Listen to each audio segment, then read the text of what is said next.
Alright, so in this video we are going to take a look at question number 3 from the 2018 AP Calculus free response exam. And this is the first question on the non-calculator section. So what we are given here is we are given a graph of G. So we are told that G consists of 5 line segments and then a parabola. We are also given the equation of the parabola. And we are told that G is the derivative of f, and there are 4 parts to this question. So let's start with part A. We are told that f of 1 equals 3, and we want to figure out f of negative 5. So we're looking for information about f. The only information we're told is related to G, but this statement here is really important. So first thing is, let's translate this from G is the derivative of f. So what that means is f prime of x equals G of x. So that's one thing that we should keep in mind. That's what this statement here tells us. Now, instead of saying G is the derivative of f, what we can also say is, well, that would mean that f is the antiderivative of G. So I'm going to encourage you to write this down as well.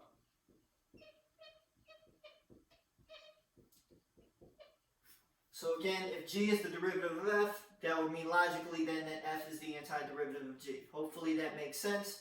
And now, we are trying to figure out information about the antiderivative, and if we're going to do that, we should be thinking we need to set up an integral, and we're going to have to use our FTC part 2 here. So our integral, when we go to set this up, we need to pick limits of integration. The limits of integration should be related to the given information and what we are trying to solve for. If we want to figure out f at negative 5, and we know f at 1, then those should be our lower and upper limits of integration respectively.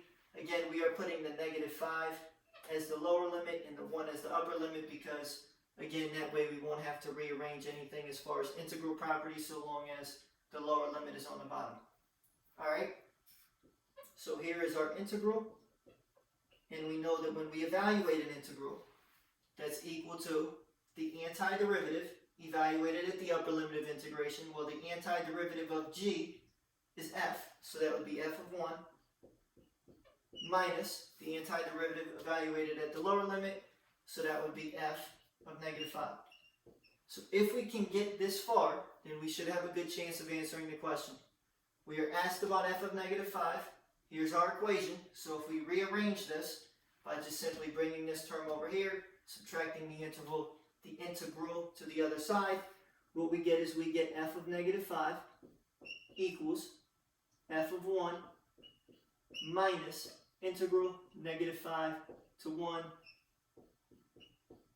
g of x dx. And now from here, let's use the information that we're given. We are told f of 1 is 3. That's one of the reasons why we picked 1 as one of our limits of integration. So this is a 3. The question is, how do we figure out this integral? And well, we should understand that an integral tells us the area under the curve. We want the area under the curve of G from negative 5 to 1. Well, that's why they gave us the graph. So let's see if we can break this up into some geometric shapes. We're looking from negative 5 to 1. Well, from negative 5 to negative 1, this is a trapezoid. It's below the axis, so we should keep in mind that's going to give us a negative quantity. So area of the trapezoid is b1 plus b2 times the height divided by 2. b1 is 4. b2 is 3. I'm going to write the height as a negative value just so that way we understand that this red region should be assigned a negative quantity since we are looking at an integral. So the height I'm going to write as negative 3 over 2. I know most of you guys prefer to write our answers as decimals, so if you do this out, you're going to get negative 21 over 2, which is negative 10.5. So we get that this quantity is negative 10.5. Alright, well, that's not the entire area we were looking for. We wanted negative 5 to positive 1. Well, from negative 1 to 0, we're on the x-axis, so we're not accumulating any area, but we still need to factor in this green triangle here. From 0 to 1, area of the triangle is base times height divided by 2. That gives us 1 times 2 over 2, which just gives us a value of 1. So in other words, this integral is the area under the curve. Well, the area under the curve is negative 10.5 plus 1, which is negative 9.5. So therefore, the answer we get is f of negative 5 is equal to 3 minus the integral. We said this definite integral was equal to negative 9.5. 3 minus negative 9.5 is 12.5, or if you prefer fractions like I do, it's 25 over 2. Alright, so that is part A. We needed to make sure that we are aware of how to use fundamental theorem of calculus part 2. For part B, we are asked to evaluate another integral. So in this case, we're looking at from 1 to 6. Unfortunately, what we did in the previous part of the calculation is not going to help us here. But from 1 to 6, if we notice, at least from 1 to 3 should be straightforward, because that is just a rectangle, and in this case it's actually a square since the base and height are the same. Unfortunately, this purple region from 3 to 6, we are not going to be able to do geometrically because it is a curved region. It's not a semicircle, but that's why they give us the function g from 3 to 6, so that way we can use calculus to come up with that purple area. So in other words, what I'm going to do is I'm first going to write this using our integral properties as saying we are doing the blue region plus the purple region. The blue region is from 1 to 3.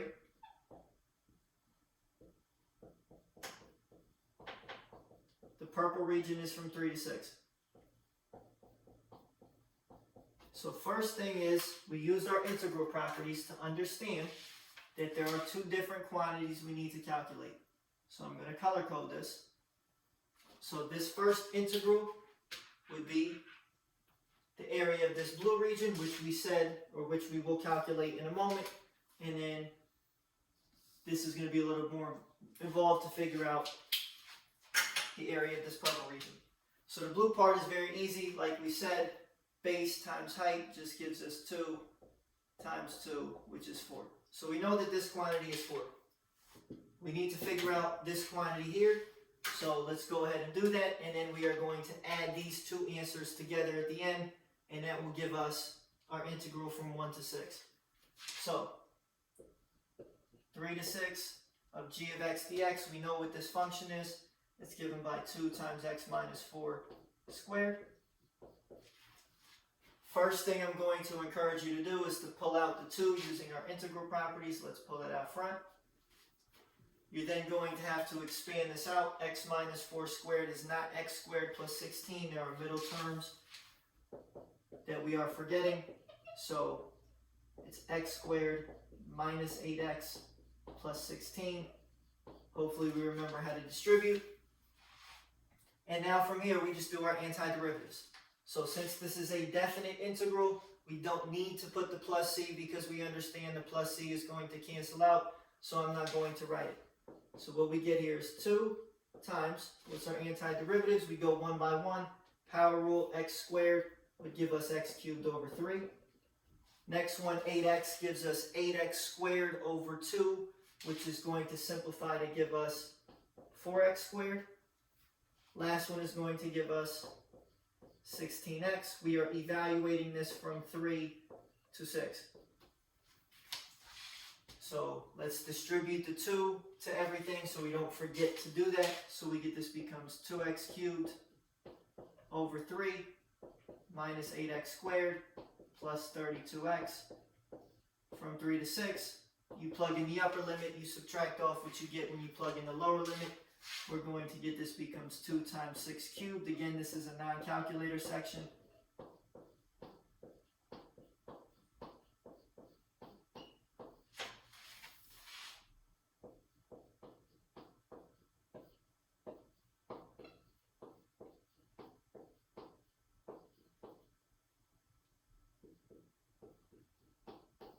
Alright, so let's not make any mistakes here. So 6 cubed is 216. 216 divided by 3 is 72. Times 2 is 144. For the next term, 6 squared is 36. 36 times 8 is 288. So we get minus 288. 32 times 6 is 192. For this next part, 3 cubed is 27, so 2/3 of 27 is 18. Keep in mind this is being subtracted. So next term, 3 squared is 9 times 8 is 72. This is a negative. We're negating it. That's going to give us a positive 72. And last part is 32 times 3 is 96. And that's being negated. So let's see, what do we get for this value? 144 minus 288 is negative 144. Plus 192 is positive 48. Minus 18 is 30. Plus 72 is 102. Minus 96 is 6. So what we figured out is this purple region is 6. So therefore, our final answer is 4 plus 6, which is 10. So we do a lot of work for A and B, a lot of integrals, a lot of area calculations, and in this case, we had to use our fundamental theorem to come up with that value, so doing it by antiderivatives. All right, part C. Part C asks us, where is f? It's important to note which function are we talking about. Increasing and concave up. Notice the only information we have is relating to g. But we do understand that f is the antiderivative of g, and we know therefore that f prime of x, and I'm going to write this again here, is equal to g of x. So to determine where a function is increasing, you look at where is the derivative positive. So when we see f increasing, we need to know where is f prime of x greater than 0. Well, in this case, f prime of x is g of x. So in other words, we are going to look where is g of x greater than 0. In other words, where are we above the x-axis? Well, we are above the x-axis from 0 to 6. So we are increasing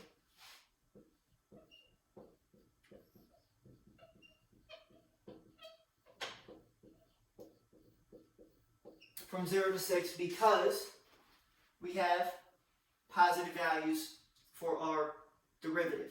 So remember, we're talking about f here, not g.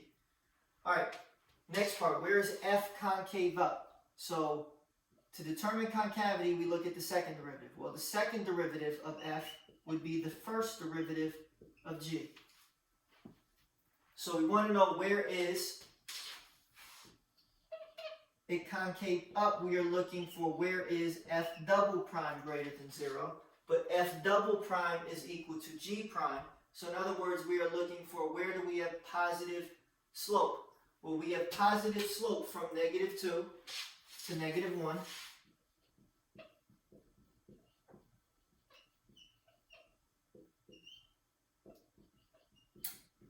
Where else do we have positive slope? We have positive slope from 0 to 1.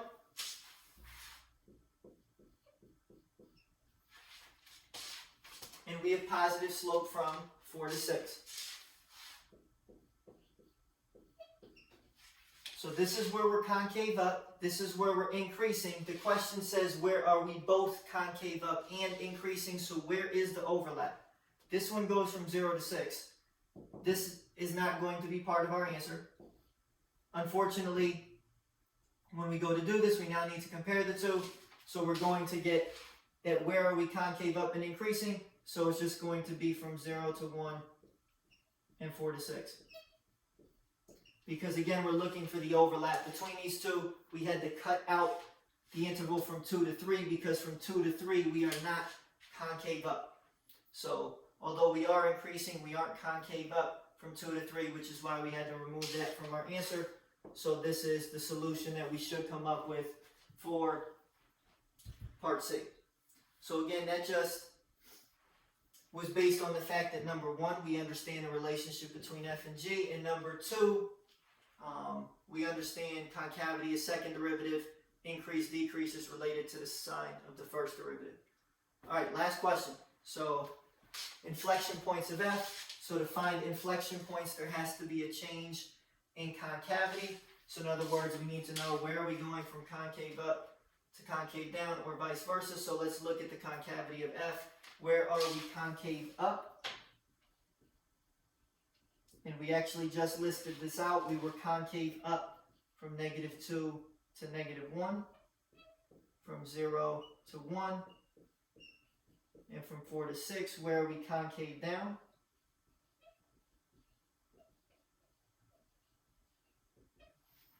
So we are concave down wherever G prime is negative, so wherever we have negative slope. So we have negative slope from 3 to 4. So the question is, where do we change concavity? Where do we go from concave up to concave down, or vice versa? Well, the only place in this graph where we go from increase to decrease or decrease to increase would be at x equals 4. That's the only place where we are changing concavity. So if we look at the information we came up with here, again, hopefully we're able to see that the only place where we change from either concave down to up or concave up to concave down is at x equals 4. And again, we can just figure that out by actually looking at the graph and trying to figure out where do we have either a relative max or a relative min value. And again, that's only going to occur here. Alright, so this was a pretty involved question. So feel free to email me if you're having trouble with any of this, and I'll make sure to get back to you.